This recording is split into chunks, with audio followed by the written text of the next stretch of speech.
ত্রয়োদশ সংসদ নির্বাচনের জন্য বিএনপির প্রার্থী বাছাইয়ের কাজ চলছে। শিগগিরই আসন ভিত্তিক একক প্রার্থীকে মাঠে কাজ করার জন্য সবুজ সংকেত দেওয়া হবে বলে জানিয়েছেন দলের স্থায়ী কমিটির সদস্য সালাউদ্দিন আহমেদ।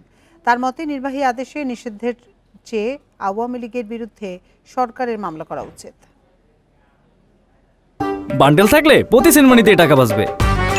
বিকাশ সেনমানি বান্ডেল কিনে জিতুন প্রতি লেনদেনে। সাম্প্রতিক রাজনৈতিক পরিস্থিতি নিয়ে শুক্রবার বিকেলে গুলশানের বাসায় সাংবাদিকদের সঙ্গে মতবিনিময় করেন বিএনপির স্থায়ী কমিটির সদস্য সালাউদ্দিন আহমেদ। এ সময় তিনি আবারও বলেন, কোনো দলকে নির্বাহী আদেশে নিষিদ্ধের পক্ষে নয় বিএনপি। আওয়ামী লীগের বিষয়ে সিদ্ধান্তের জন্য দলটিকে বিচারের মুখোমুখি করা উচিত। রাজনৈতিক দল হিসাবে এবং ব্যক্তি হিসাবে যারা দায়ী সেই সমস্ত অপরাধের জন্য উভয় বিচারই হতে হবে বাংলাদেশে। এর আগে তারা নির্বাচনে অংশগ্রহণ করতে পারবে কি পারবে না সেটা বিএনপির কোনো বিষয় নয়, সেটা জনগণের বিষয়, সেটা আইন আদালতের বিষয়।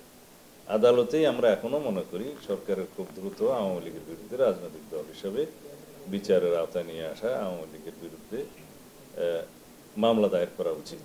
দলের প্রার্থী বাছাই প্রসঙ্গে তিনি জানান, জেলা ও বিভাগীয় পর্যায়ে যাচাই বাছাইয়ের কাজ চলছে। বিএনপি একক প্রার্থী মনোনয়ন দেওয়ার প্রক্রিয়া চলমান বলেও জানান সালাউদ্দিন আহমেদ। নিয়মতান্ত্রিক রাজনৈতিক প্রক্রিয়ার মধ্য দিয়ে আমাদের প্রার্থী সিলেকশনের বিষয়টা দেখতে হচ্ছে। এখন আমরা সেই কাজটা করছি জেলা ভিত্তিক, বিভাগ ভিত্তিক। আমরা খুব শিগগিরই আসন ভিত্তিক একক প্রার্থীকে আমরা মাঠে কাজ করার জন্য আমরা গ্রিন সিগন্যাল দেব। নিজেদের মধ্যে মতপার্থক্য থাকলেও ফ্যাসিবাদ বিরোধী রাজনৈতিক দলগুলো গণতন্ত্রের প্রশ্নে এক থাকবে বলেও মন্তব্য করেন সালাউদ্দিন আহমেদ। আদালতেই নির্ধারণ করবে আওয়ামী লীগ দেশে রাজনীতি করতে পারবে। Jahanara Parvin, independent news, Dhaka.